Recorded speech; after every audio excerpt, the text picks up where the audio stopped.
No, dude. A 15-minute buffer for an hour-long show is a minimum of what you should give. Okay. Yeah, but often you were not even in here at 15 till. You should still have the stream going live. It's What?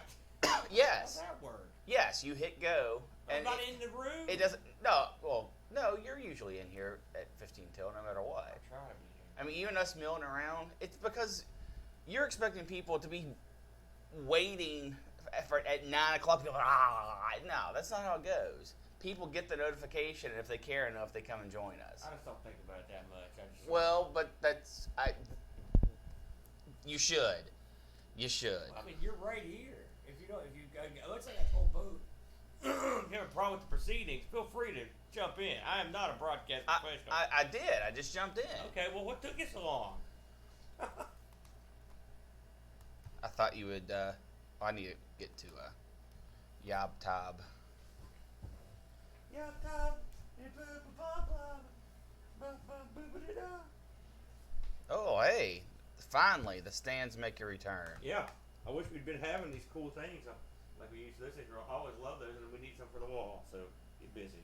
Nope, busy stealing from work. they're dead forever. Those things were awesome. They are. They're just a colossal hassle. Why? You act like it's like click, click, they're there. It's not click, click, they're there.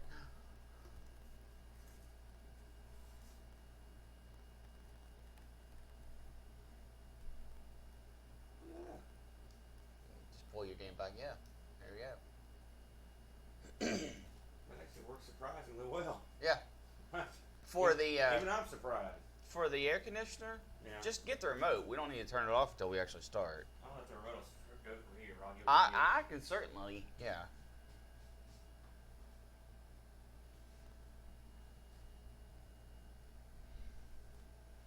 Wow, you have it set to 71. It's still this hot in here. No, I turned it to 71. I had it on 75. Oh, well, that explains it. You should just pay the extra money. Always have it at 71. Right. You don't like money anyway. Hey, Edvin. Legendary Whizball. I don't think we'll have any lame Angelo today. You're going to be looking up at that other screen all the time, aren't you? No. That was strictly for testing purposes. Hi, guys.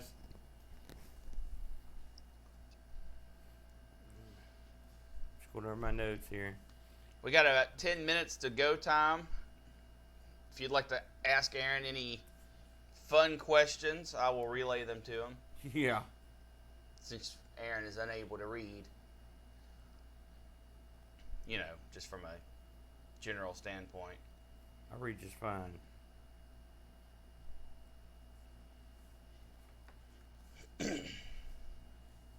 It's unfortunate you didn't get to go through. Oh, I mean, you could always go back. Excuse me, go back through and do the rest of my AE mission, but you won't. It's a very different beast, Necronom. A very different beast. Hey, how do we sound, fellas? We're going back to the better, more elaborate sound system this week. We've got the AC on, so you're probably catching some of that. We're going to turn that off.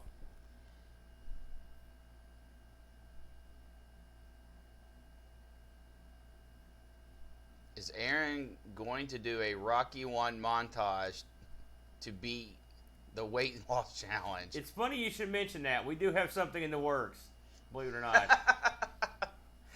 About every fourth scene, it should have you like under a blanket, like eating a pizza or something. You know, we were doing. You were there for some of it, but I think you missed this part. We were doing the Amigos 200 show. I'm sure it was before you got there. All right. And I was going through our timeline, and one of the things I had written down was the start of the boat challenge. You remember the boat challenge? Oh, no, I was there for all that debacle. I couldn't believe he mocked the Amigo Aaron weight loss wager. I'm killing myself on this thing. And he acted like I was like a complete failure. I was like, oh, are you kidding me?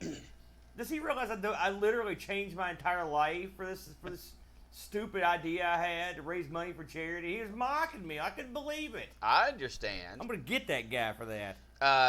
Dryerland asked us if you were drunk last night. Me? No. I think he's referring to the 200th episode. Oh, no.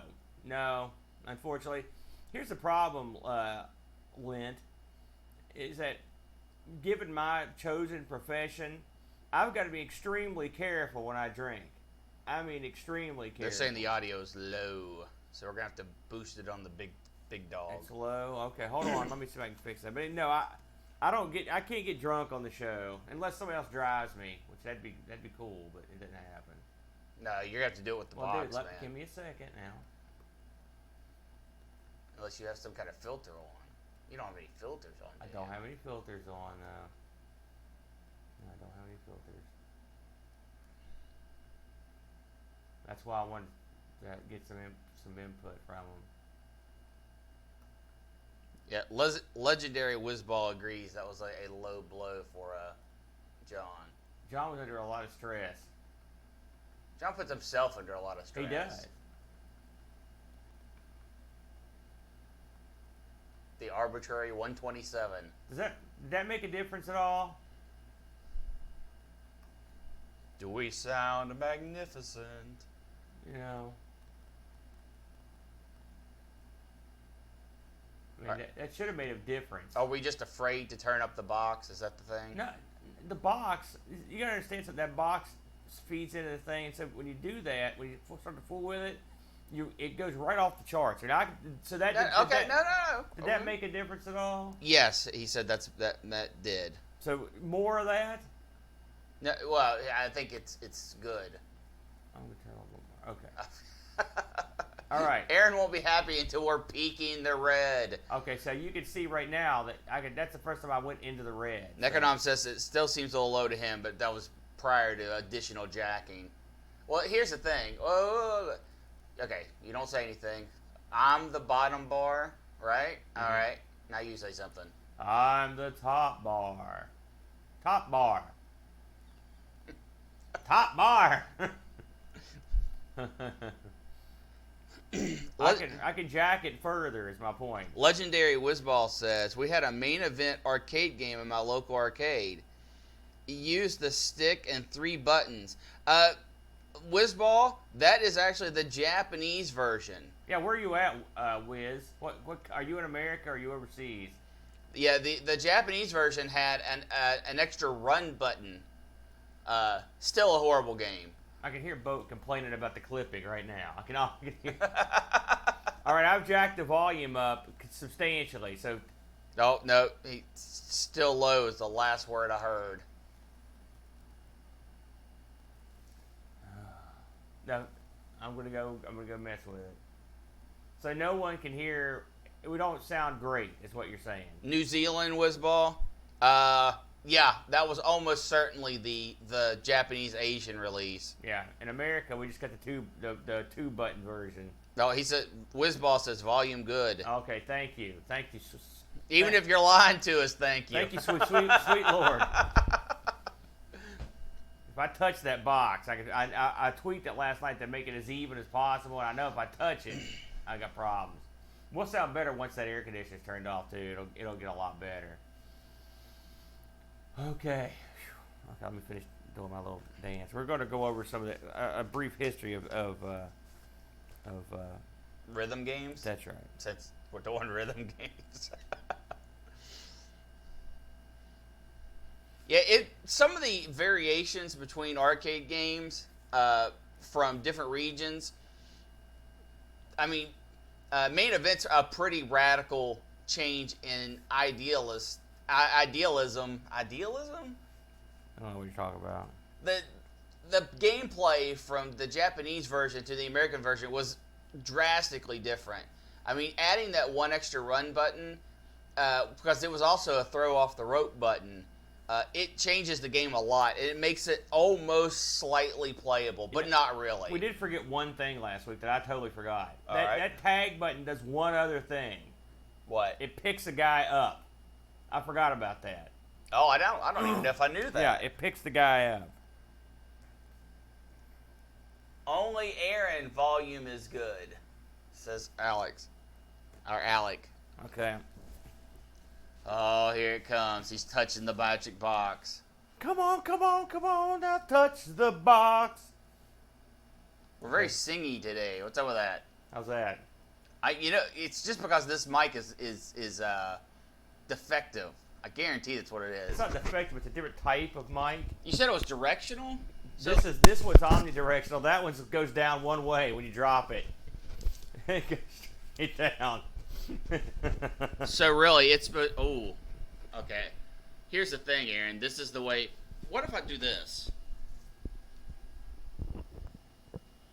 I wonder if that makes it better or worse. It's not picking me up very well. Worse. Go ahead and hit the AC, please. Oh, yeah. WrestleFest. It's uncomparable the two. WrestleFest is an actual good game. It's the best. The best.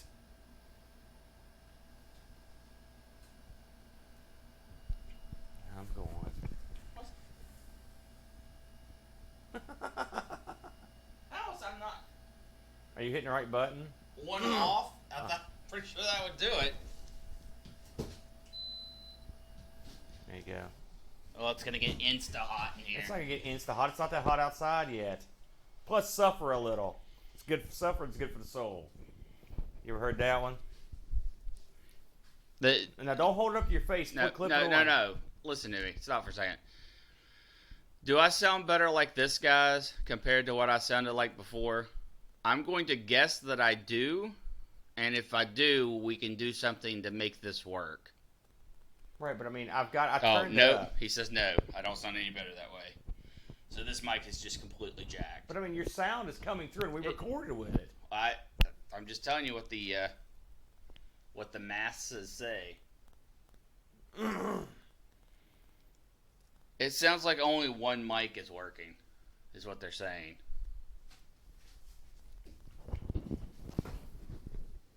Now talk. Am I any better now? Now that Aaron has removed his mic completely out of the equation?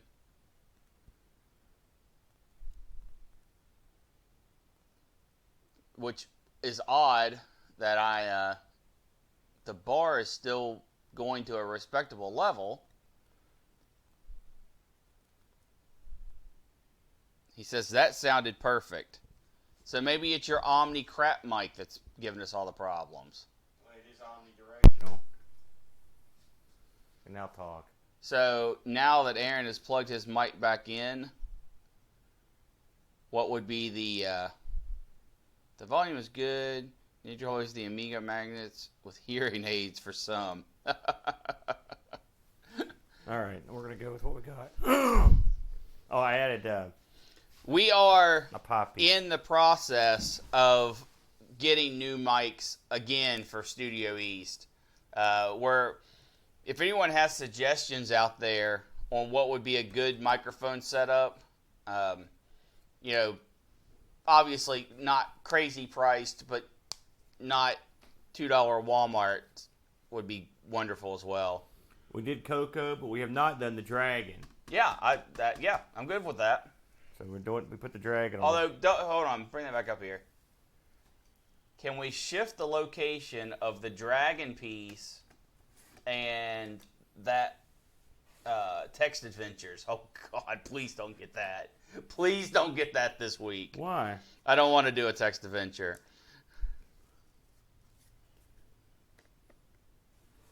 And really, if you move Nintendo 64 into that hole, it would be even better. Man, you're strict. Okay, I'm doing it.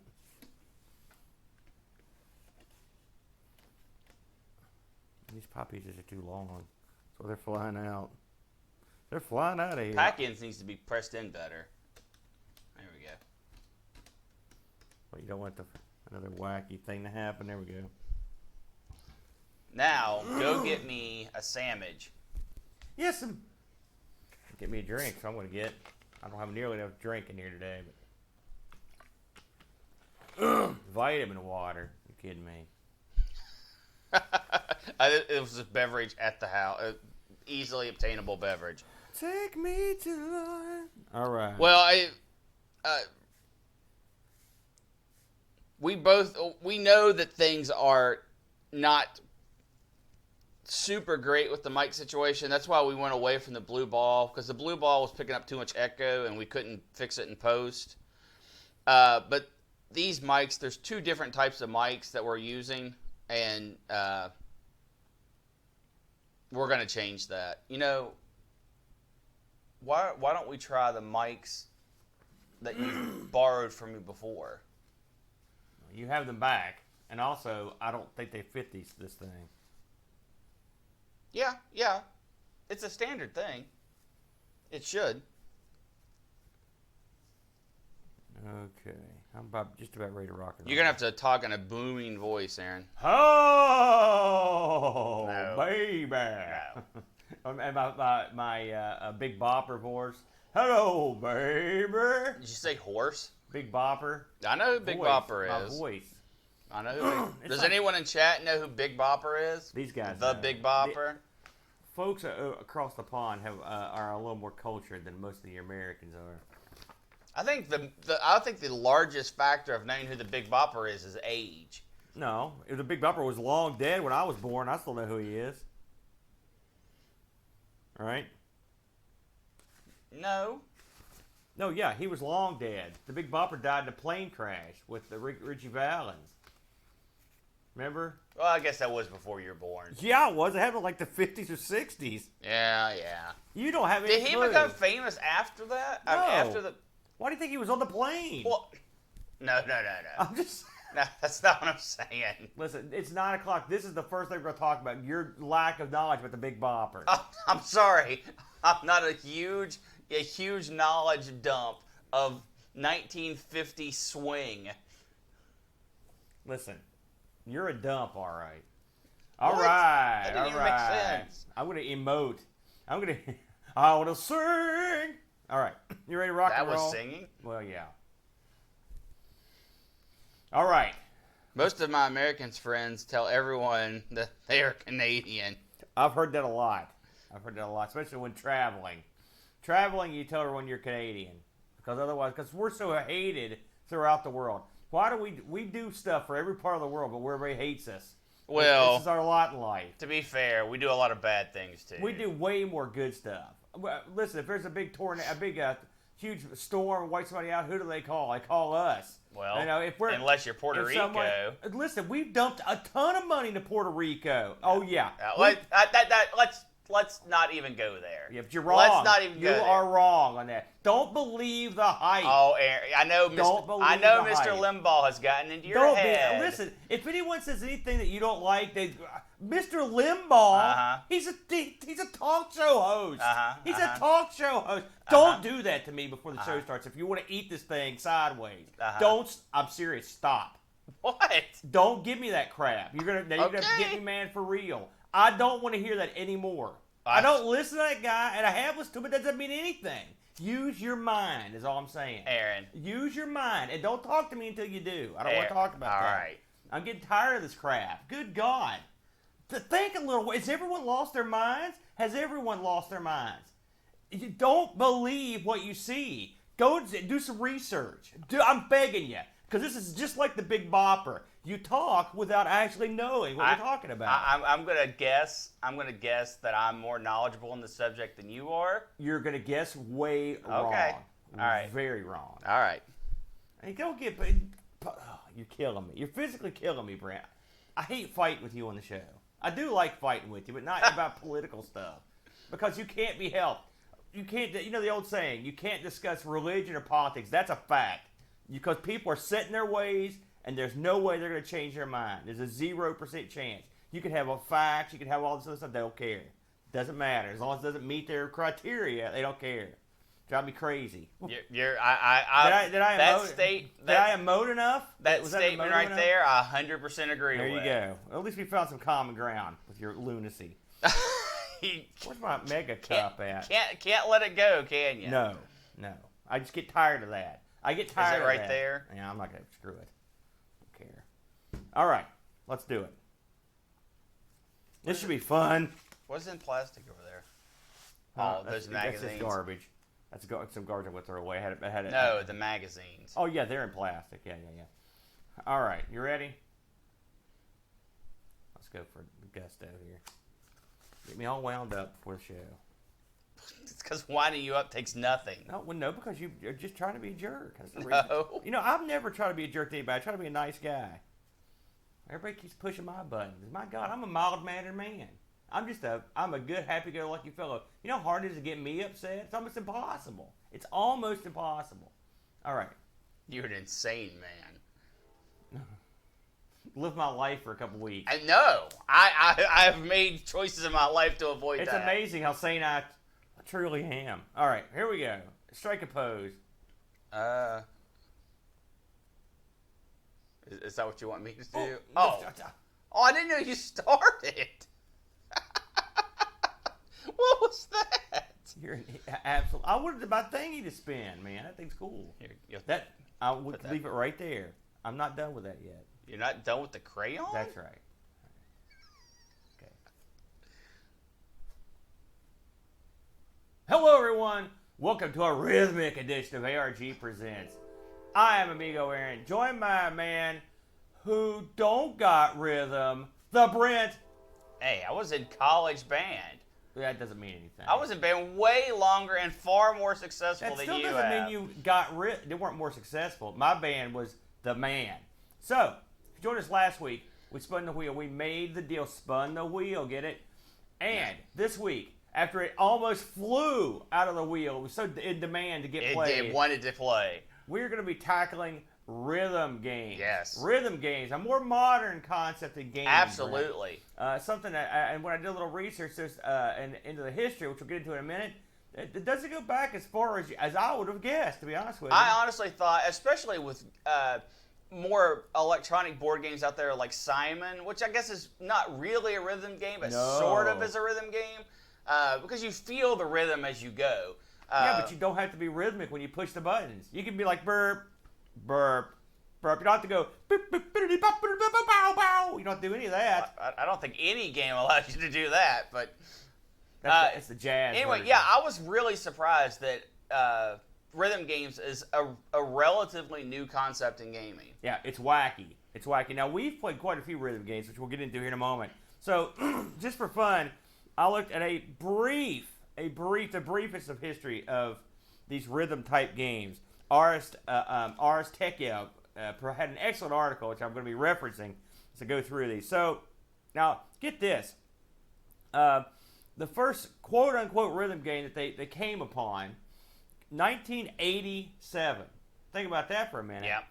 And this was a game for the NES, believe Yeah. it or not, and it was called Dance Aerobics. And it used that godforsaken power pad. Yep. Now, explain to the folks that haven't seen it what the power pad is, Brent. A power pad is basically a large numbered keypad that you step on. Yeah. Numbered 1 through 9, much like an old telephone pad, 3x3 grid that, excuse me, you would use as button presses to do. Mostly it was used in like track and field events where you would button smash but run in place to do it. And then it did have some of the other games like rhythm games like the one you're talking about now. Yeah, so Dance Aerobics, in Japan known as Dance Studio, it was way out of in front of the field, but it didn't really get a lot of action back in the day. I'd never heard of it, to be completely honest with you. And it was the last game of this type that was really released. Now, I'm going to go with a caveat, this whole brief history here. You could go back and you could say rhythm games. I mean, for example, you'll recall the Mario game for the Super Nintendo that had the piano with it. Right. And there are other games that I mean, the whole rhythm game thing, it's sort of a amorphous, hard concept. There's no hard and fast rules to say what is a rhythm game. So there could be games that had musical cues, for example, that I wouldn't necessarily say were rhythm games, but they could be. Some people might. And sure, and there were certainly games that had rhythm concepts that weren't just the game itself. Sure. So, moving forward almost 10 years, all right? So, in 96, you had the release of a game. Now, I remember when this game came out because it was a big deal. I mean, I don't know how well the game did, but I remember seeing a lot of commercials for it, and even playing it. It was a game called Parappa the Rapper. Yes. Do you remember Parappa? 96. That seems like forever ago that the Parappa the Rapper came out, but 96 doesn't seem like that long ago to me. Well, so. it is. I mean, you're talking just a few generation ago console-wise, and 96, I guess what is that, 20 some years ago at this point? Yeah, I did. So it's back there, but really, when you think that video games stretches back to the 70s, 40 years ago, halfway through its lifespan is pretty recent. Now, did you ever play Parappa the Rapper? Absolutely, yeah. And what did you think of it? It was a fun game. It had good music. It had fun characters, and that's really what made it memorable. It has a lot in common with the game you did this week. Pretty much, yeah. The characters in it, and I mean the gameplay itself is nothing special. Even back then, I didn't think it was anything exceptionally special. I guess really I didn't even think about it at the time.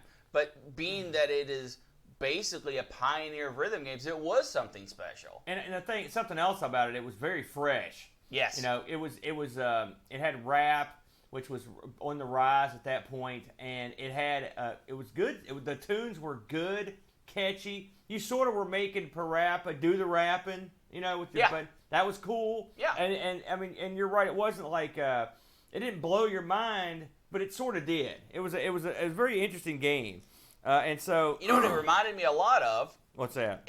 The old Laserdisc games, where you input a set of commands, and if you get it right, you get to go on to the next segment. Sure. So in '98, the sequel came out, which I also played, Jammer Lammy, which was very similar to Parappa the Rap with a kind of a different cast. I did not play this one. I don't have a whole lot of memory of this, but I do remember the game, and I remember playing it.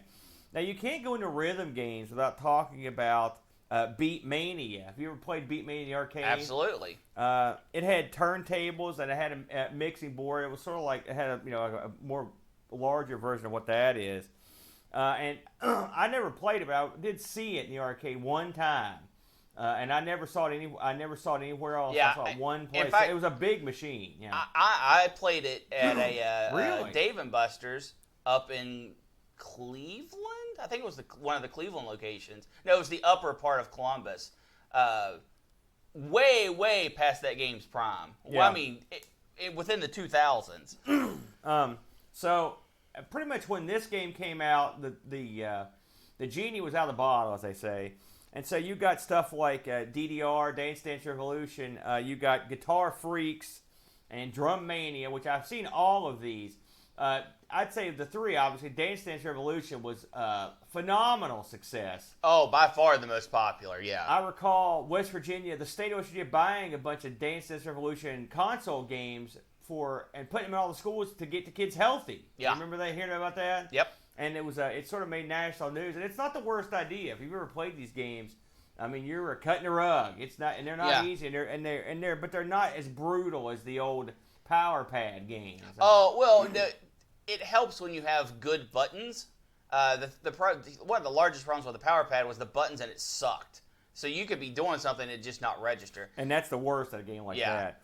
But the DDR ruled the arcades, had hundreds of sequels, it felt like. I mean, it was actually dozens. It took a while for all four of those games to kind of get over in the States. Like I saw all of these in the arcades at one time or another, but I never... Drum Mania, I think I saw. That's the one I'm not sure I've seen. Yeah, I don't think I ever saw Drum Mania over They here. weren't super over. Even DDR wasn't over at first, but eventually something clicked. Yeah. Because I saw it everywhere. Konami had a couple. They released Rock Revolution and Karaoke Revolution. Again, those everything, all the rhythm game stuff got console ports. Yeah. At the time, so you saw those all over the place. Now, in Japan, the rhythm games were like super huge. Over here, they were just kicking up, right? And so you had a couple games that were in Japan that were big hits that did get released here, which were Gitaru Man and, of course, Space Channel 5. The funny thing about both these games is neither one of them were that successful in the States. I mean, they had their following, but they weren't mega successful. And in Japan, they were super mega successful. Yeah. Games. So, flash forward a couple years. As I turn the page here, and you get a game that I've owned this game actually for the GameCube, Donkey Konga. Yep. When it came with a couple Congo drums. Yep. Now, me and the kid have played this sometimes. That's a pretty fun game too. It took a good license and they ran with it, didn't they? It's a very simple game. It's a very simple game, but it does what it does well. And it's not just the top of the drums. You hit the sides, and then you do that kind of thing. But it's a very simple game, simple concept, I should say. Now, this game here that they mentioned in this article, I never thought much of these games, but apparently they were gangbusters in Europe. I mean, we had them here, and that was in 2004. The Sony began releasing games in the SingStar series. Remember SingStar? Yep. I always heard these were super popular, and they released 1 million of them. Yes. But me and none of my friends played them. Yeah. They were outside our circle. Yeah, there were tons, but I mean, I know I'd heard over and over how popular these were in Europe. So I don't know why that one caught on. I couldn't tell you. So it was time for the big dogs to hone into view. There's a little studio called Harmonix. They put together a game called Guitar Hero. Yeah. Now, Guitar Hero, the first time I ran across it, it came out for the PlayStation 1, I believe, and the Xbox. It's where I think I first saw Guitar Hero. And it really did change a lot of the aspects and popularity in that genre, the plastic instrument genre, if you will. Do you remember? Did you play Guitar Hero when it first came out? I played Guitar Hero in the arcades. I think that's the first place. It came in the arcades after it had been home. I know that. Did I play that? I don't know if I played that before I played Rock Band or not. I knew of it. I guess the concept didn't really appeal to me at the time. But I remember playing it in the arcades at movie theaters. Yeah. So I don't know the exact timeline there. It's all kind of a blur. This game went bananas. It sold 1.5 million copies. Like I said, it's also, I think it's the only guitar game you can get on the original Xbox. I do remember that because I was looking for some at the time. Now get this. They went crazy 8 bonkers with the Guitar Hero. And so the way that they expanded it was just different versions, all right? So you had Guitar Hero 2, which I played that one a lot more than the first one. You had Guitar Hero Rock the 80s, Guitar Hero Legends of Rock, Guitar Hero Aerosmith, Guitar Hero World Tour. I played probably all these at some point. Guitar Hero Aerosmith, and I'm not the biggest Aerosmith fan. I didn't like that one a whole lot, but I it was there. I played it. So this was a huge franchise that was spawned with Guitar Hero. So you know what that means? Time for someone to come out and best it, all right? Well, so in 2006, this is interesting, but I'd forgotten about this. MTV purchased Harmonix. They bought them, lock, stock, and barrel, because MTV wanted to be a player, and they wanted to give them some. They wanted to give them some of that sweet rhythm action. And so, you know what that meant? It was time to release a little game called Rock Band. Now I think we were in the Rock Band gimmick right on Jump Street. Right at the beginning. You or Jamie had that thing pre-ordered, I believe. And I remember playing it for the first time. I remember the very first song I sang, because no one else would sing, was Jukebox Hero. I remember, and just going up there and getting it. Jukebox Hero!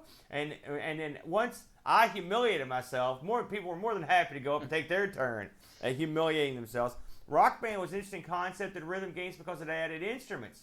And singing. You had the guitar, plus you had the drums, plus you had the singer. And the bass. So you had all these different people, 4 people playing at once to try to keep in sync, and it was a big sensation at the time, wasn't it? I mean, everybody loved it. Now, your rig for Rock Band, was that Rock Band 1 that you got it for? Or was it the second Rock Band with all the? No, I had the light show and fog kit for Rock Band, which I don't believe it was the first one. I believe it was it might have even been the third one.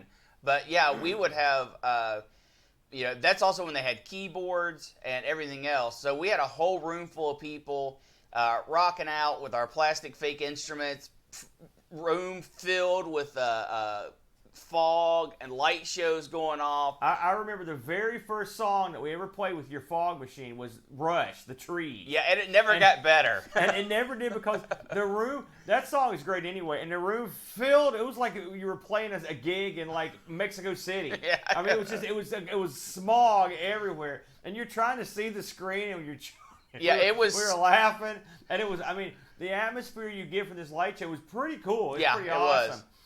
Rock Band was a real big hit, and of course, aside from the fact that it sort of dethroned Guitar Hero as the king of the arcade, it also did it really did something to the business of fake instruments. Yeah. I mean, before Guitar Hero was doing okay, this thing blew the roof off that.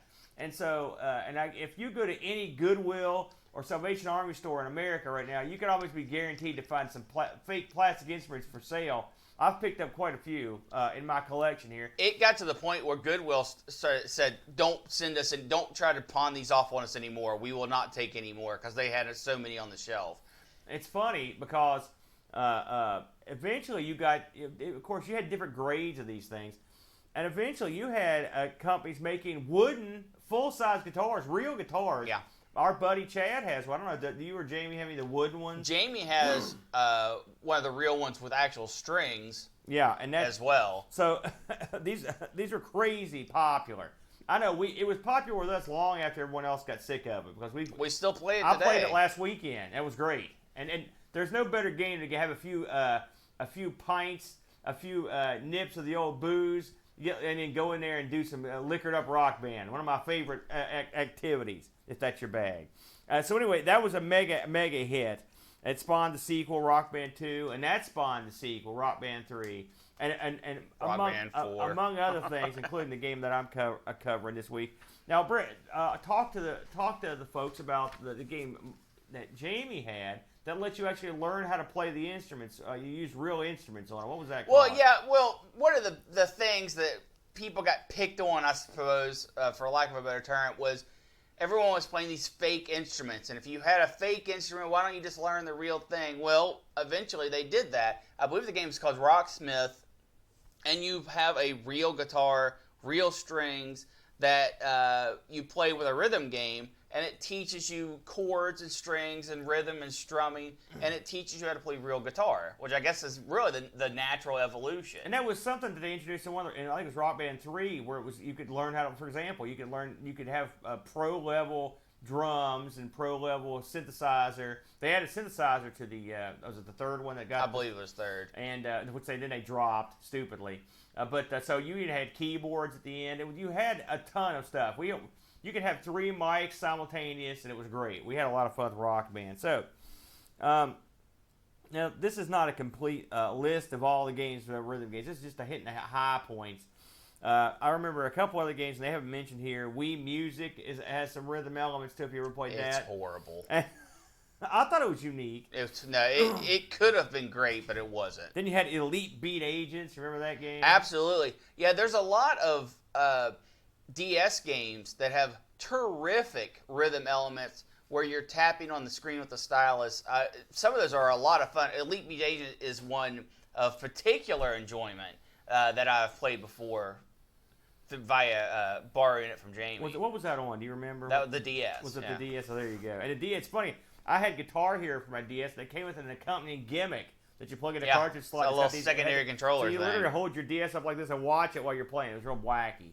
So with that in mind, and there was a good selection of rhythm games. I sat down and pondered which one to play, and I'll lead the charge this week, Brenner. But the choice was obvious. I watch a lot of videos of my good buddy Ravi Abbott, DJ extraordinaire, and I thought to myself, I bought this game a while back, and I've only played it a little bit. This would be a good time to get into it. So the choice I selected, as you can probably see if you're watching this feed, is DJ Hero 2. Brent, 2. Now, why did you choose the second one over the first? Second one I owned. That's why I don't have the Fair first enough, one. then. I don't have the first one. So I mean, although it's better. So 2 is better. It has a lot more music. In case you didn't know it, y'all, I live the DJ lifestyle. I go club to club, playing gigs, spinning dope rhymes, and making the people dance. That's what I'm all about. And so for me, this is a natural progression right into the DJ Hero. So what is DJ Hero? Apparently, you don't know what a DJ is if you think you're living the lifestyle. This is it. This is it. Watch some wrestling. Have a bologna sandwich.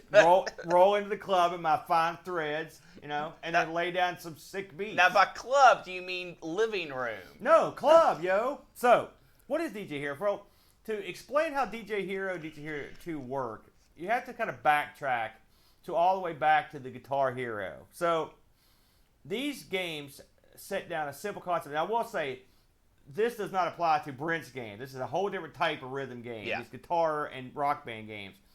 So, in essence, in rock band and Guitar Hero, you've got a long line or a grid almost that comes down towards you, and there are different colors on this thing, and your guitar or whatever instrument you're playing has some matching colors. And what you want to do is hit those in time with the screen, and there's usually an additional gimmick on there to like a strummer or if you're playing drums, maybe a hi-hat or whatever that you hit to go along with what's going on the screen with visual cues. So I guess to make it very simple, hitting buttons in line with visual cues. That's the easiest way to describe it. In Guitar Hero, it was pretty much straightforward. Even if you were playing with like all the different instruments, you would just have this kind of grid that would be coming towards you with the lines and the notes and the colors on it you need to hit when they come across a certain end line. It was that simple. So with DJ Hero and DJ Hero 2, you're probably like, well, how the heck does that work? Well, it's almost exactly the same. It is exactly the same. With some interesting additions that you can't do in the other games. So this game came out. It was developed by Freestyle Games and published by Activision in 2010. So this is from the outfit that did Guitar Hero. Technically, this is not Rock Band, but I mean, again, they're pretty much the same. So what you've got here is a game that puts you in the role of a professional DJ. And you are mixing sick beats at the club. That's what you're doing. So how do you do it? Well, you've got your little wheel here. Now this controller, if you're looking on the screen, I'm going to try to describe this for the radio folks. This game came with a turntable that also had basically a floating slider here and a volume control, okay, and a little button. And on the turntable, you see there's 3 different colored spots. So when the game starts, just at its simplest form, notes come down a grid, and you hit these buttons in accordance with the notes. Now, when you need some additional stuff to do, they will have a symbol. For example, a certain line comes down with a certain symbol. That means hold the button. So instead of just tapping it, you would hold it. If something comes down the screen that has arrows pointing up and down in a big line, what that means is you're going to scratch the record, just like that. If you've got these little wave patterns in it, what they want, and there's little to the side of the line there'll be little squares. That means they want you to mess with the slider, because what you're doing is that is the point where you're literally mixing 2 records together to form this new sick tune. Okay, and so you're moving that back and forth. Then there are areas that have a line on the screen where they want you to mess with the volume, and you can fool with volume, and some of this stuff you can do anytime you want. So if it sounds complicated, it gets complicated pretty quickly. Yeah. I found DJ Hero 2 to be a pretty difficult game. Yes. Having played Guitar Hero for a long time, it really is a different type of concept in how you play the game. So, the DJ Hero supports 3 players to play at the same time, and including a vocalist. Now, I've never gotten to play with a vocalist. No, I've only played this by myself. But I can imagine that being a vocalist would be interesting, because the way they do vocals on the screen, it's almost karaoke style. You have the lines pop up of the lyrics, and there are basically hit patterns under them, like dots. and that sort of gives you an idea of the rhythm of that verse, of that particular line of dialogue. And then under it, in smaller lines, you can see what's coming next. You can get ready, because a lot of DJ Hero 2 stuff has rap in it. And then also, since the DJ can switch back and forth between different songs, you could really drive your singer nuts. Yeah. So I can't imagine that, but you can have two competing DJs, which I think is cool, like, to go head to head. I always thought that was kind of neat. They've got a few different modes. They've got a pretty nice tutorial mode, that's what I went through. And it's basically this DJ who you go to, like, basically spin school, and it takes you record by, or you go item by item through the different things that the game can do. For example, one of the things that's interesting, and I don't like this that much, but you can do it. It's a rewind ability. So you can be playing a song, and you'll see a waypoint come down the grid as it comes down towards you. And then at some point in the future, you can hit the rewind, which basically means taking the turntable and just jutting it back like that real quick. And what it'll do, it'll rewind the song back to that point, and then you can score those points again. Yeah, that's one of the main scoring mechanisms in the game. I thought it was great. Well, it doesn't, but I'm saying if you're listening to the tune, it doesn't make the tune sound good. Can you imagine being in a club, the DJ's throwing down sick tunes, and all of a sudden he goes boop, and just rewinds and just plays the same thing again? Not going to be good. I'm not going to be happy with that. I can very much see that happening. I didn't like it. I didn't like that. Of course, you've got your full band. You've also got Empire mode. Empire mode gives you like it's more like a storyline. You know, there's you go through different set lists and have DJ boss battles with all the big DJs. Let me ask you a question. I was thinking. Not a single one. No, hold on. Who do you remember the first time you saw an act that had, as a member of the band, had a DJ? No, you don't. Not live. No. I do. I mean, anywhere.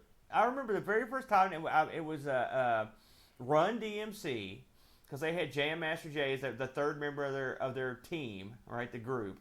And I thought to myself, what the hell is this guy? Because you just see a guy at a turntable. I'd never seen that before. Of course, at the time, and Run DMC was not that early in. I mean, it was pretty early in the history of rap. But I mean, you had a lot of guys. Well, not in rap. Before that, that were using that sort of style of music. And since then, there's been a ton more DJs. The ones I like, if you ever listen to a band called Delight, I think they've got 2 DJs in that band, and I come in and out of my love for that kind of music, but I think it's fun. So, anyways, you can go through these different modes. You're unloading, you're opening up different songs, which is cool, and there's tons of songs. Now, here's the thing about a song list. The songs are intertwined, and so it's kind of hard to give much of a song list. They have 83 mashups from nearly 100 songs. Yeah. And there are tons of artists. God only knows how many. Most of which I've never heard of. I've heard of a couple, RZA, a few others, but and then some songs that you would. There's plenty of times I'd hear the song and I'd recognize the song, but it's not the song you would know. It's not the famous version of the song. That's right. It's a remixed version. Yes. Apparently, they had top shelf DJs that came in and put these tunes together. So that's a pretty good amount of mashups that you can choose from.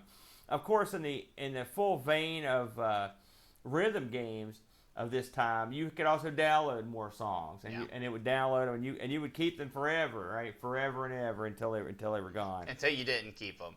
Now, let's talk about. Of course, DJ Hero 1 was successful enough to spawn a sequel, but that much said, was it though? Yeah, it was. It did okay. DJ Hero 2. The funny thing about it is, it must not have done very well, and I'll explain why in a minute. Now, I've got some scores here that it picked up. On GameRanks, it's got an 86.6. Metacritic has it at an 86 out of 100. 1UP gave it a B+. Eurogamer gave it a 9 out of 10. I mean, these are good scores. Game Informer gave it a 9 out of 10. GameSpot, which I used to go there all the time, 8.5 out of 10. So 9s and 10s across the spectrum, right? Well, that may be well and good, but I'm guessing this game didn't sell very well. And the reason that I think that is this. When I was back in the day, I would go into a Big Lots, which Big Lots is sort of like a liquidation store here in the States, and these things were everywhere. Yes. And they started out $100, then they were $50, and I think I picked up my set, and I kid you not, I think I paid for the game and the turntable. I think I paid $10. Yeah. They were blowing them out. And they were, every time I went to one of these stores, they had DJ Hero 2 specifically, but they had the first one as well. Yeah.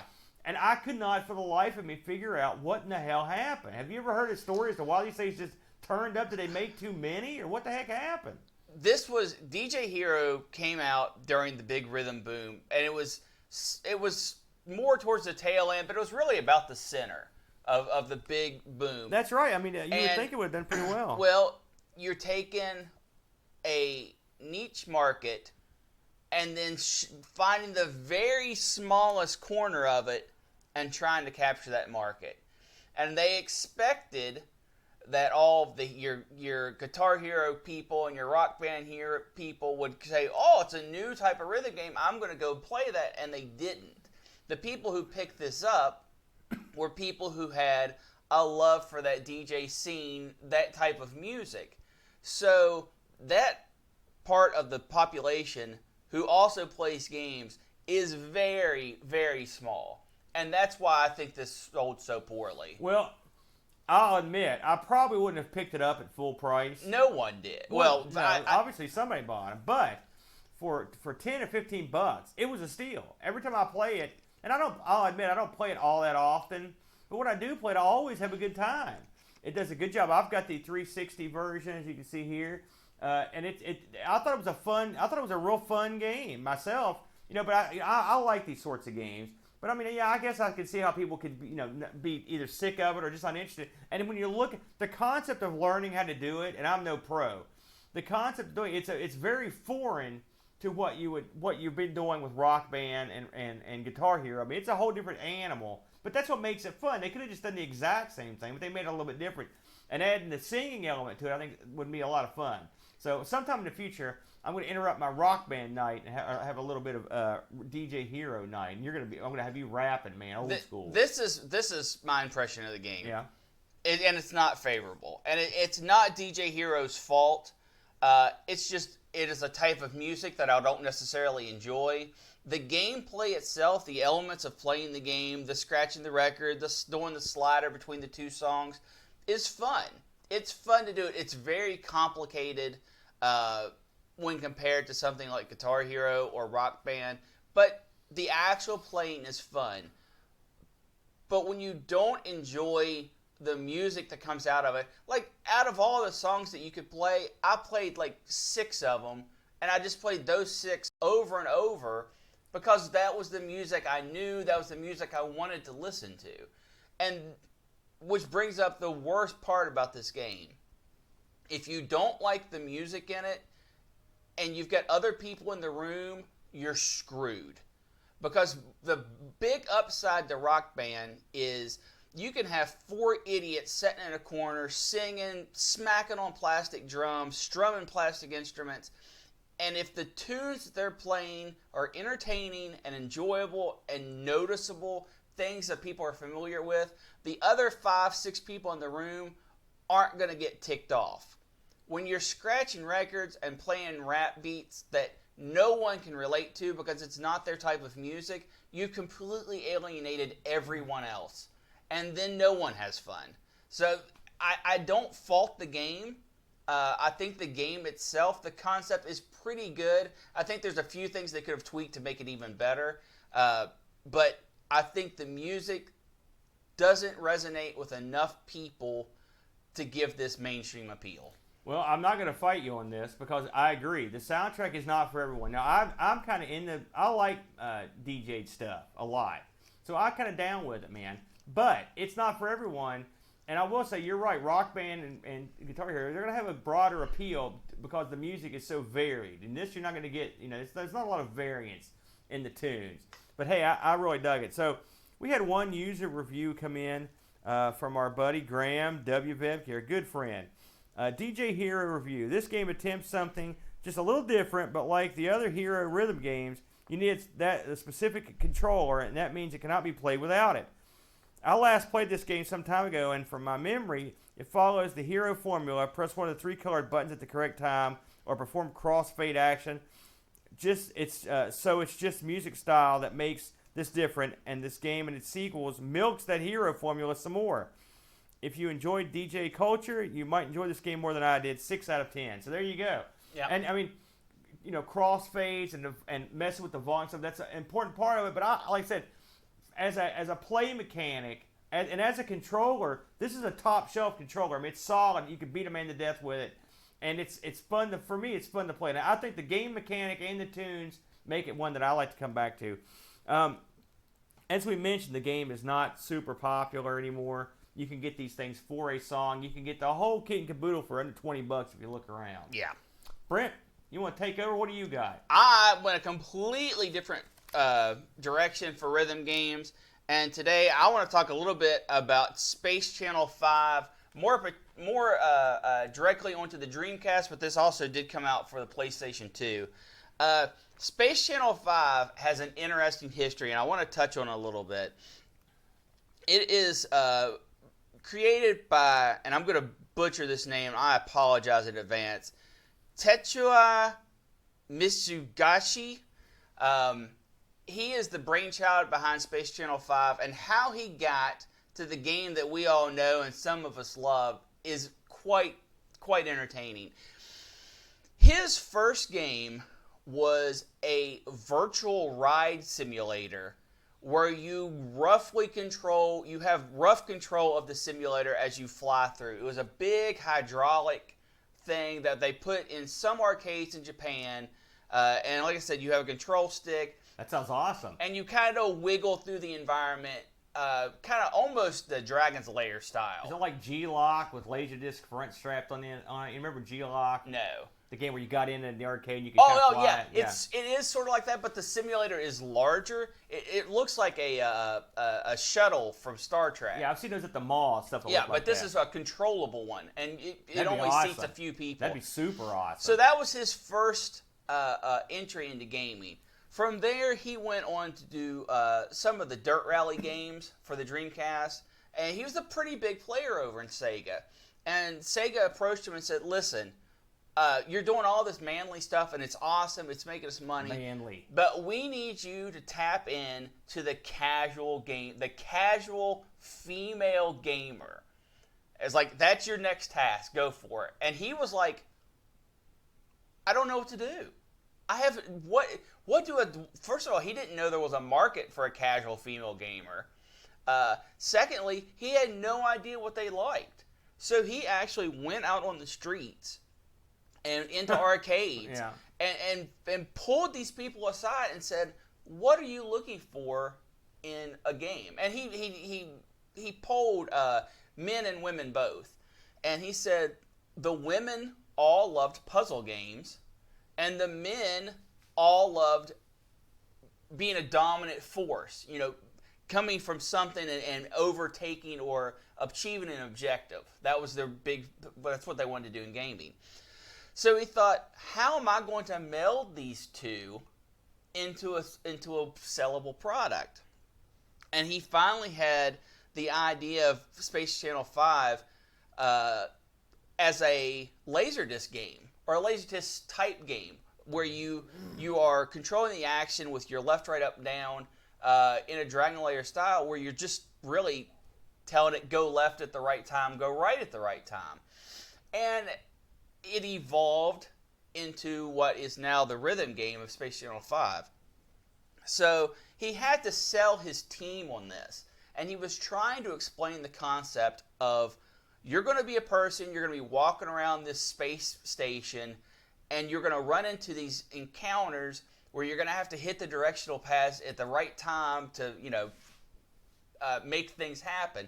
And you have to understand, this was a concept that was unknown at the time. People didn't understand what he was talking about. So he hired pantomimes to come in and act out what he was talking about. And the team loved it so much that they actually hired them onto the staff full time to help with motion capture because it sold the concept of the game, and the team finally got it. So you got a bunch of mimes walking around the studio there, is what Yeah, you're saying. yeah. Dance mimes. And they That's were so disturbing. and they became an integral part of the team and sold the concept to the rest of the programmers. That is wacky. Yeah, so Ooh La La, the story of her is a little bit different because if you go and watch the very beginning clips when this game was still in its concept stages, the Ooh La La that we have now is nothing like the one we had before. It was just more of a guy in a spacesuit.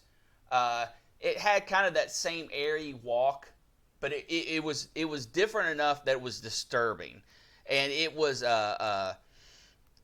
not something. It's something we're glad changed from then to there, from now. So the early idea was to go and get Lady Miss Kyer from D-Light. You mentioned them earlier, which I thought was amusing. Yeah.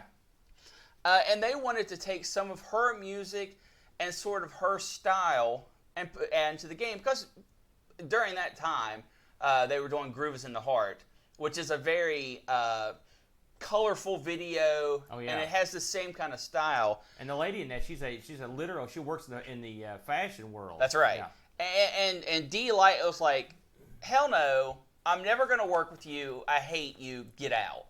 And so it was, the Sega team was just like, okay, whatever. And they went on to do their thing. Well, D-Light sued them later down the line. Yeah, I could see why. And said, you asked me to use my music and to use my style, and then I said no, and then you made this. I'm suing you. You're stealing my gimmick. And the Sega team proved so much so that wasn't the case, that the concept for the character was already made. They just wanted to get her music and her approval to put her name on it to make it a bigger chance of success. So much so that they proved this, that D-Light had to pay over $600,000 in legal fees to Sega. You know, now that all that said, Ooh La La is very similar to the chick from D-Light. There are more than a few dissimilarities.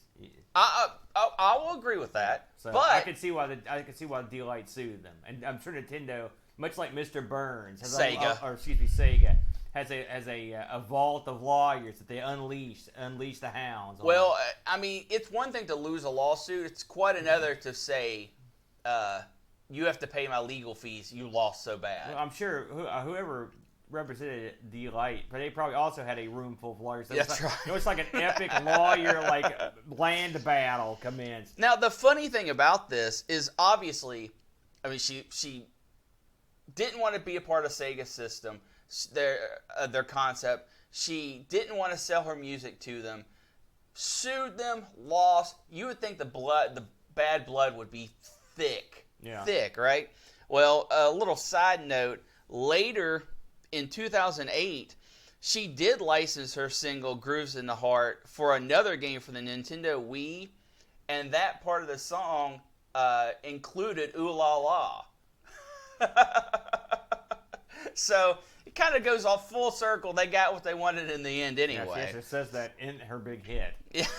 So I never matched up with that, but yeah, it's a good point. So another bit of funny tidbit or bit of trivia with Space Channel 5 is Ooh La La herself, the voice actor who plays her, is uncredited in both the Japanese version and the American version.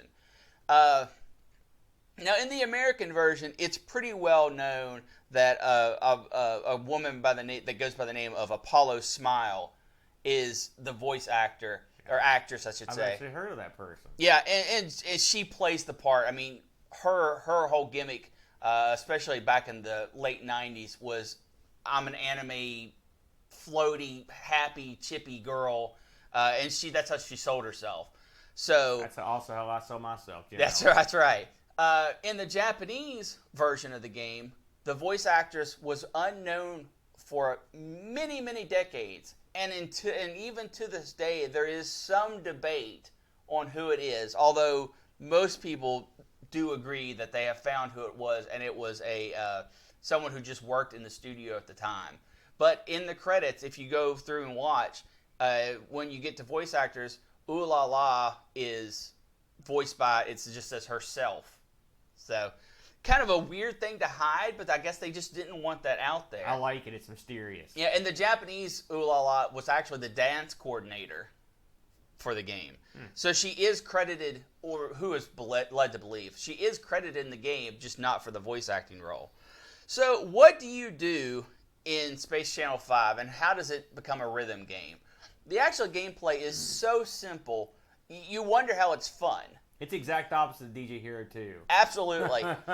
You are a reporter, a space reporter for Space Channel 5, and you are on a space station reporting the news. And there's an alien invasion that comes. And the aliens want you to dance. And they are taking human captives if they don't dance. So Ooh La La steps up to the plate, and she is commentating and reporting as she's going through the space station. And when she runs into these pockets of aliens, she has to dance, and she dances so well that they kind of submit, and she zaps them, and they go and frees the hostages. So gameplay-wise, the way this works is the aliens will say something in rhythm, like up, up, down, down. And then the player has to repeat the motions in rhythm to get past that section. So simple of a game. You wonder how they can do anything with it. And it is so much fun. The rhythm, the actual concept of the game and playing the game is easy. It's super easy to understand. There are rhythms that get very difficult towards the middle and end of the game. But you can sit down and play Space Channel 5 from beginning to end 4 hours, because you're probably going to lose some. The whole game itself is only about 90 minutes long. But you can play it from beginning to end in one setting and enjoy every second of it. And the way that it does it is all about style. Ooh La La is a 1960s retro feel in a space station setting where you've got all these beautiful, vibrant colors. The music is always upbeat. Anytime you free a hostage, they will join your side, and you will walk down the hallway with you and dance with you as backup dancers. There's rival reporters that you battle along the way, and that has some of a loose sub-story with it. And every bit of the game is all about just having fun. It's wonderful music.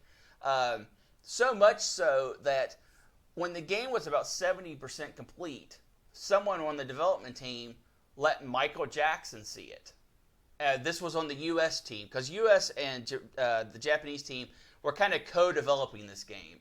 So one of the U.S. guys showed it to Michael Jackson, and Michael Jackson loved it so much that he wanted to be in the game. He said, I give you full permission, do whatever you want with it. I want to be a part of this. This is special to me. But at this point, the game was like 85% complete. So they didn't have a role for him to fill. So they eventually went back, added his graphic, and as an alien that you battle for like one scene. He's in the game for about 5 minutes. In the sequels, he actually plays a major role because he's the head of Space Channel 5. So it's kind of interesting that he got involved just by seeing a demo of the game. And a funny story, when America called up Japan and said, listen, Michael Jackson wants to be a part of this, Japan didn't know who he was. It wasn't that they didn't know who Michael Jackson was. They thought they were talking about a person inside of Saving America named Michael Jackson. Mm-hmm. So they were refusing it. And eventually the American team said, no, you don't understand. This is the Michael Jackson. He wants to be part of our game. Not us pay him to be part of it. He wants to be part of it. So of course, Sega of America got on board because that's huge star power in your game. I don't remember any billing for him, like on commercials or anything. Nope. He did do a lot of promotional stuff in the second game, but not the first one. Yeah. So, Aaron, I know you've played this, and I know you love this game. So what's your opinion on it? I don't love it. What? I don't. I thought you loved this game. I like it. Okay. That's, I like it. That's okay. good enough for you. You can see here, I bought this, I bought this for the Dreamcast. I wasn't you can't really see it on screen, but the cover of this, Ooh La La, did you ever notice that it's one of those gimmicks where she moves? I thought that was pretty slick. No, I had this for the Dreamcast and still do. It's very simple. Yes. And there's not a whole lot to it. And I think it's okay. I mean, you're right. It's style. Ooh La La was an awesome character. Excellent main character. And she has been in dozens of games as supporting characters since. Yeah, you'll still see her show up occasionally. And, of course, just on the strength of her alone, this got eventually poured over the Xbox 360. No, it didn't. PlayStation 2. Oh, I'm pretty sure they released like a downloadable. Not the first pack, one. Dreamcast pack. Maybe not the first one. But I know it came out on other systems. Her figure was heavily promoted in Dreamcast commercials, just outright. Like, she's a sexy space girl from Japan, or wherever she's from. With a bubbly attitude. Bubbly attitude. She dances. She's cool looking. Of course, I look at her as sort of like this was like the next Laura Croft. You had the computer generated girl, the sex symbol, and Ooh La La was she wasn't a sex pot, but she was just sexy enough and just cool enough. And again, we said this earlier. She was fresh. This game seemed real fresh when it came out. It was doing something very unusual.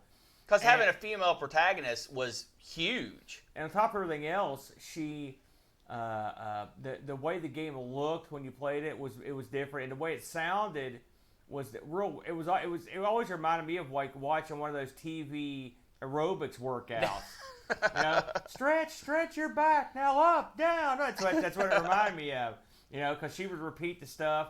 It does get manic. I will say I only got about probably not even halfway through it. Really? I couldn't. Oh, wow. Okay. Before I got, some of it just I lost interest, to be completely honest with you. That's unfortunate. I mean, I thought that was okay. Like, I didn't think the soundtrack was in great shakes. I thought Parappa the Rapper had better stuff, frankly, if you want the truth. And I think they're even. The simplicity of it, I don't know, there's not a ton. You're right. It's almost like a quick time event over and over and over. It's rhythm. I mean, if you compare it to something like DJ Hero, where it's like mega complex, there's a lot of crazy. You can personalize the tunes and do the way you want them to. I mean, it is a simple game. Let's just put it that way. So with all that said, Space Channel 5 is absolutely style over substance. There's no, and you can't deny that. Oh, 100%. But the style is top shelf. Yep. Like I said, Ooh La La is a great character, and if you watch the story of Space Channel 5, it's so goofy. I mean, it is goofy. Yeah. That it's almost endearing just from the fact that it's so campy. Yeah, it's mega campy. I mean, it's very Japanese. I know you said it was co-developed, but to me, it was it was developed in Japan. The whole concept is all Japan. It's incredibly Japanese. Yeah, it is. And so, while I enjoyed it, it's not one that I go back to all of. It's fun, like to show the kid.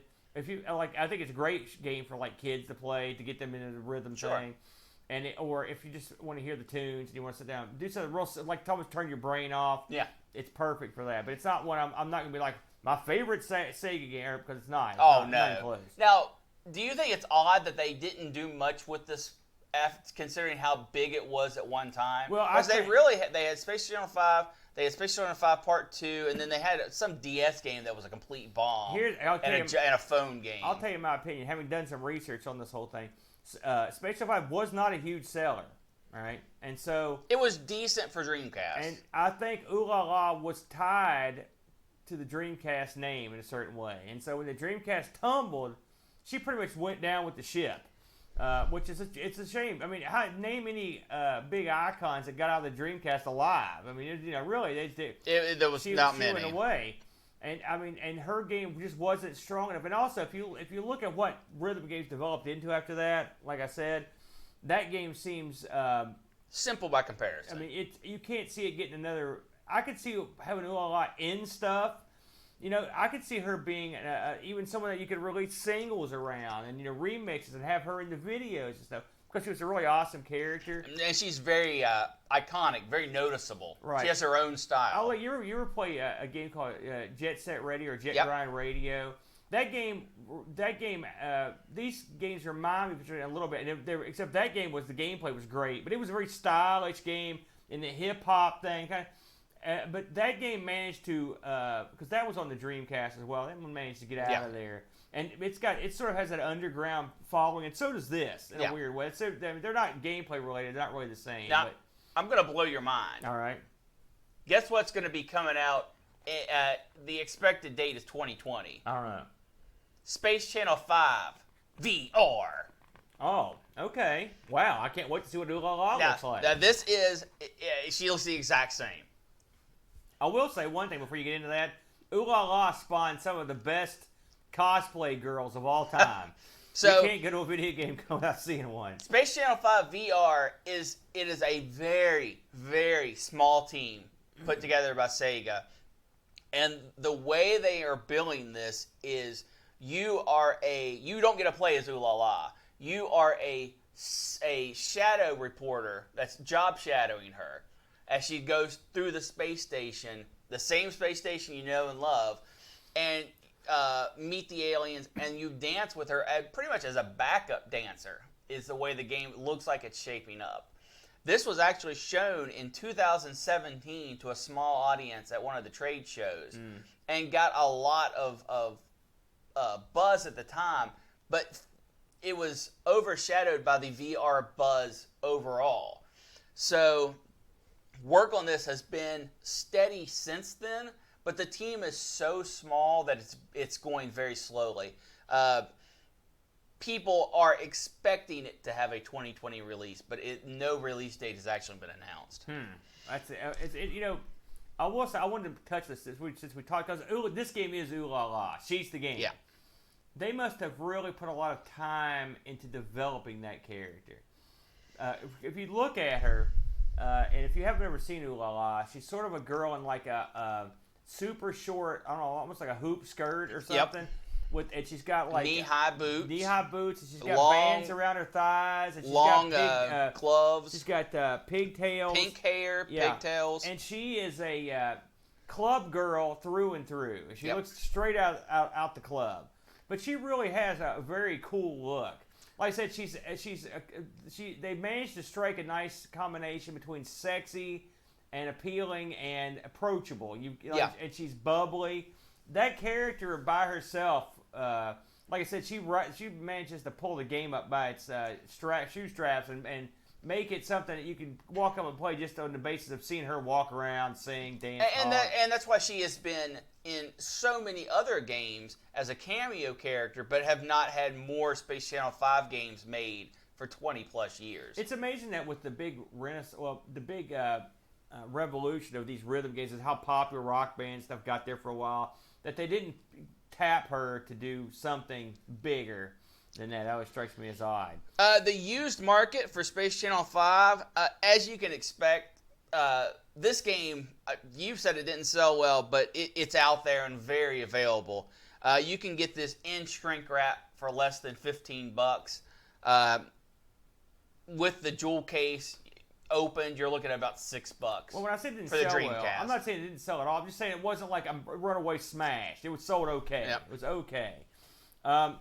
Graham sent you a review on yours, if you'd like me to have a look at it. Absolutely. So, of course, Graham, I will say we made Graham play some crazy games. I believe this is a review that his daughter helped write, who was a huge fan of the game. So, according to Graham, I actually first saw this game as a rental when I shared a place with a friend who owned the Dreamcast. What a great console, by the way. I later purchased this on a PS2 and introduced it to my daughter about 3 years ago. She was almost 8 at the time, and she loved the presentation of the game. Bright characters, great music, and for the most part, is a very good button pattern style rhythm game with background music that adjusts with how well or how poorly you're doing. That's true. The only issue we ever discovered was input lag on some patterns, and you needed to repeat things and hope the lag isn't there. Otherwise, this game has my daughter's thumbs up approval, 8 out of 10. Yeah. And really, I think the appeal, when you're talking about reaching as low as 8 and 10 year old girls, and as high as 40 plus old grizzly men, when everyone can play this and have a good time, that's pretty amazing. Yep, that's pretty amazing. It's always a good time. You know what else is always a good time, Brent? What's that? Me. And No. you know what else is always a good time? Aside from me? The wheel. Alrighty. Dun, dun, dun, dun, dun, dun. Now, tell the people what we added this week, Brent. I believe you added the dragon. Yes. Now, we covered the Coco a while back, but I've been doing a lot of research, and also Richard Mancave did a really excellent series of videos on the dragon. It got me fired up. So we're going to try some exclusive dragon games. I can't wait to give that a whirl. So, Brent, give this a whirl, if you don't mind, and try to keep the pieces intact, shall you? All right, and around she goes, and the winner is What is the winner, Aaron? That is Text Adventures. Text Adventures. That's the one Brent was really wanting to play this week. So, next week, set your brains on stun. We are going to be playing the finest text adventures man has ever conceived. Now, I have quite a history of playing text adventures because when I was a kid, that's pretty much all we had, unfortunately. Brent, you were much younger. Did you get to play text adventures back in the day? Yes. He's not as enthusiastic, which is funny because you made that pie piece up, didn't you, Brent? Yes. Uh-huh. All right. Text. It's funny going from something so visually, something that uses visual cues so thoroughly to something that was strictly the cue of your imagination. I love it. And I come from an old OTR, old-time radio background, so double trouble for me. I love that stuff. So next week, Brent, we're going to take a look at text adventures. Come on, don't be down, little clown. Get up, it'll be fun. Who's in the chat room with us? You want to say hi to anybody?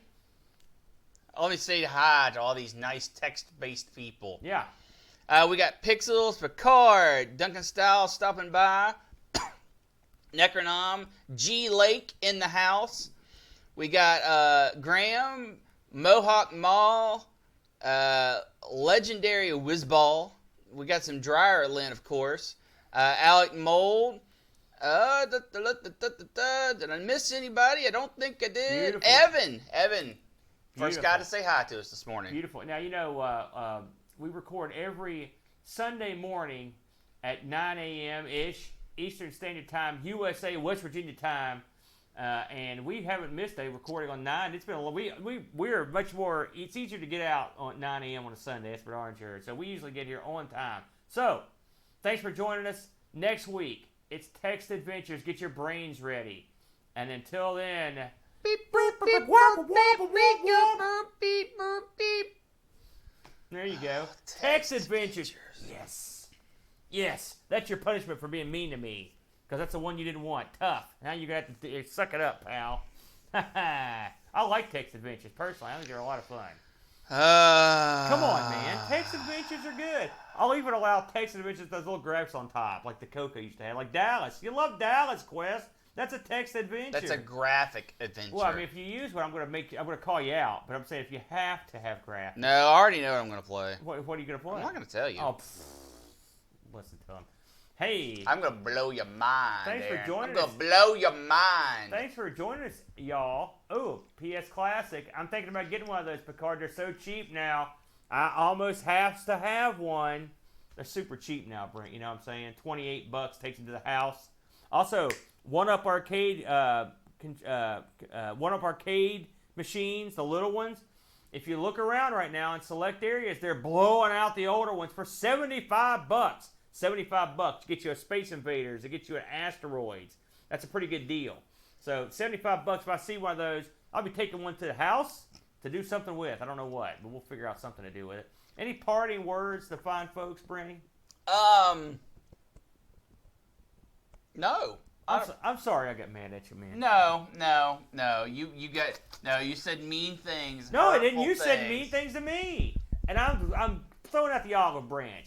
Because I don't like to fight You're about hitting politics. me with it. You're sitting there going, olive branch. No, the thing is, olive branch. I don't like to be. I don't like to get politically motivated about stuff, but I get sick of that same sad refrain. It's so stupid. Where's your trash can? Oh, I'll take care of that. Just set it right there.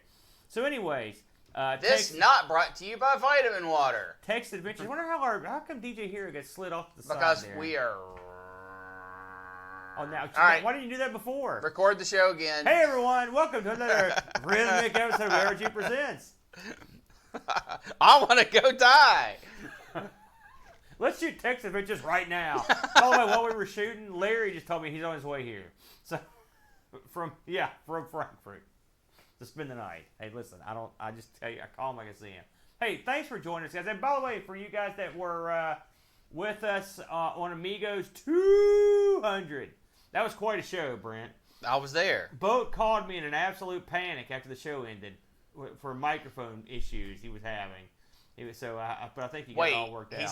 He's wanting us to fix microphone issues? No, it's not what it means. It's just it wasn't his fault, just the way things went down. So I told Boat, I was like, it went well. Everybody had a good time. I loved all the user videos. They were so nice. Oh, they were so awesome. And we had a good time.